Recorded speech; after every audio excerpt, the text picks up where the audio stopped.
Comencemos por la antigüedad clásica.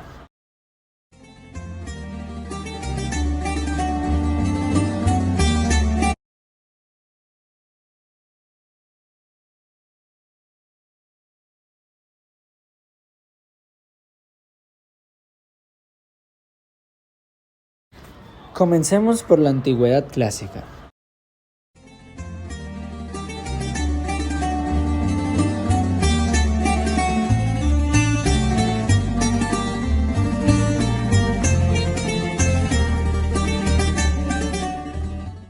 Todo comienza en el periodo preclásico, en donde en la antigua Grecia se escucha por primera vez el concepto de economía, el cual surge por la necesidad de conceptualizar esa acción que se estaba cometiendo de administrar y manejar el Estado. En esta época, tres de los filósofos más brillantes de la historia indican postulados sobre el concepto de economía y sus ramificaciones. El primero de estos es Jenofonte, el cual introduce el concepto de demanda y oferta e indica que estos están ligados al equilibrio. Luego Platón, en orden histórico, rompe la teoría del trueque clásico que se había postulado en la antigua Grecia y fomenta la división del trabajo como productora de bienestar para el Estado. Por último, Aristóteles, quien da paso al concepto de la justicia como un ente importante en la parte de que ésta debe ser distribuida, y esto consiste en que estas ventajas y desventajas que corresponden a cada miembro de la sociedad sean distribuidas de manera igualitaria. Tema número 2. La escuela mercantilista.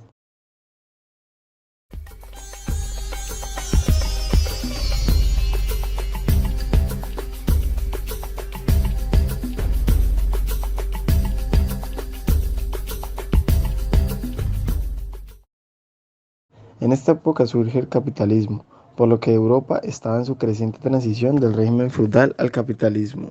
Además, se vio inundada de acontecimientos históricos como la evolución tecnológica y el descubrimiento de América, lo que generó una sobreadquisición de materiales preciosos y metales que generaron a largo plazo una devastación en la economía europea a causa de una superinflación. Para el mercantilista, su forma de riqueza más notoria son la plata y el oro. Se dice que también había un proteccionismo impresionante. Sin embargo, al proteger su producción interna, fomentaban la importación de materiales no propios y restringían la exportación de las materias propias. También había monopolios del comercio, tenían un gobierno central poderoso. Se dice que las fuentes de trabajo inagotables debían ser la agricultura, la industria y la minería. Los autores más destacados de la escuela mercantilista fueron Colbert, que era un francés que fomentaba las exportaciones como fuente de ingresos de un país, y Thomas Moore, un inglés que propone que la acumulación de riquezas no es un buen fomento para el desarrollo, deberían ser el crecimiento de las exportaciones por encima de las importaciones. Demos paso a la Revolución Francesa.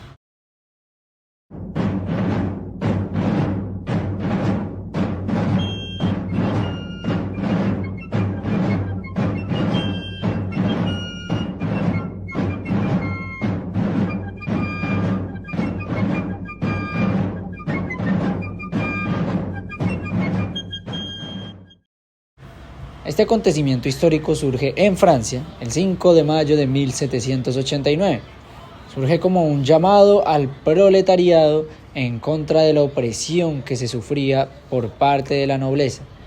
Gracias a que estos eran descaradamente opresivos, con la creación de impuestos excesivos, las condiciones y el manejo de territorios y demás, hubo una unión de las diferentes clases trabajadoras para derrocar a los reyes de este entonces, los cuales eran Luis XVI y María Antonieta de Austria, quienes fallecieron en una trifulca nacional a causa de la guillotina por parte del pueblo. Tema número 6. David Ricardo y Malthus.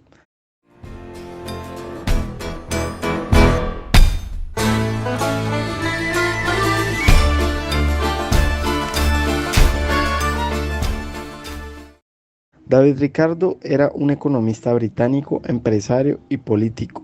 conocido por sus contribuciones fundamentales a la teoría económica clásica.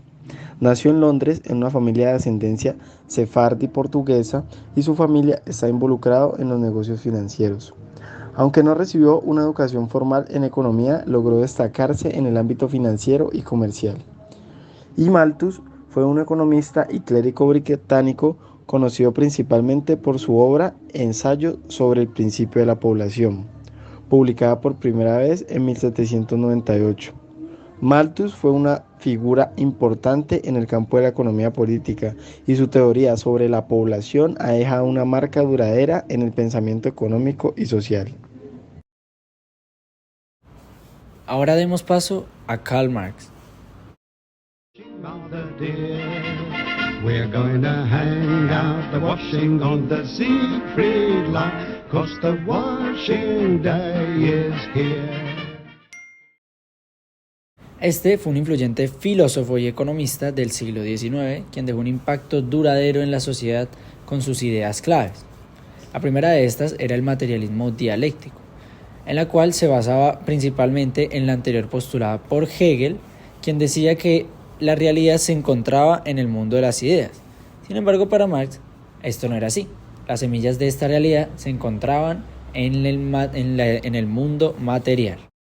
Los principios de Marx indican que hizo una crítica al capitalismo, en donde desarrolla la teoría de la plusvalía, criticando la explotación en el capitalismo y destacando la alienación de los trabajadores.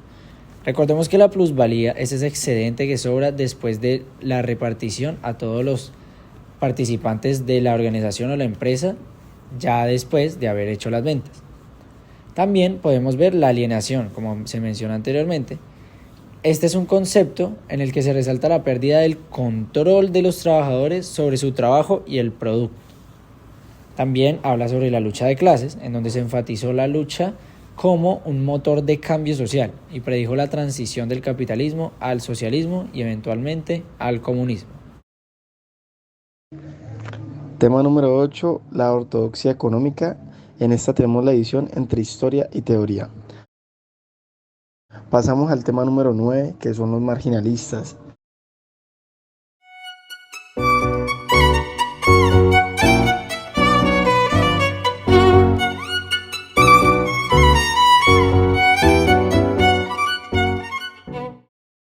La esencia de la revolución marginal es el concepto de que el valor natural de un bien está determinado por su escasez subjetiva. En otras palabras, el grado en el deseo de las personas por el bien excede su disponibilidad. En este encontramos un autor llamado Engels que resolvió la paradoja del agua y el diamante de Adam Smith. Los bienes no se valoran por sus costos de producción, sino por la utilidad marginal que le asignan los consumidores. Esta es la teoría del valor subjetivo. Tenemos que Gibbons postuló la teoría equimarginal y la teoría del valor de intercambio. Y otros autores de las escuelas marginalistas fue Leon Wallace, Marshall y Friedrich von Weiser. Pasemos ahora con Maynard Keynes.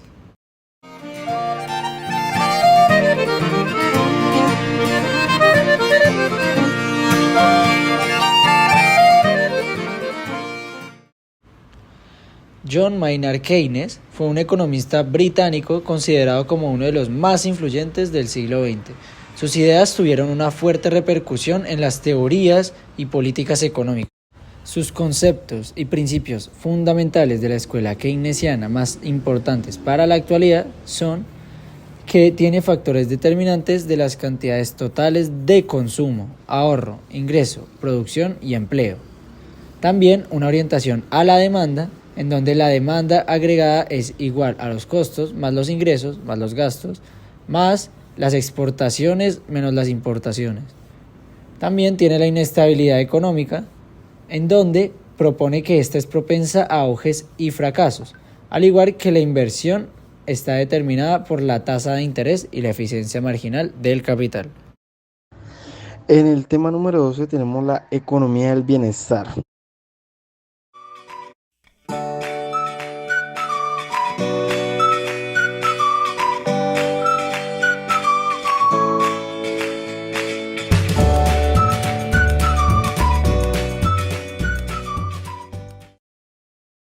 La economía del bienestar es una rama de la economía que se enfoca en estudiar cómo el sistema económico puede ser orientado hacia el bienestar social.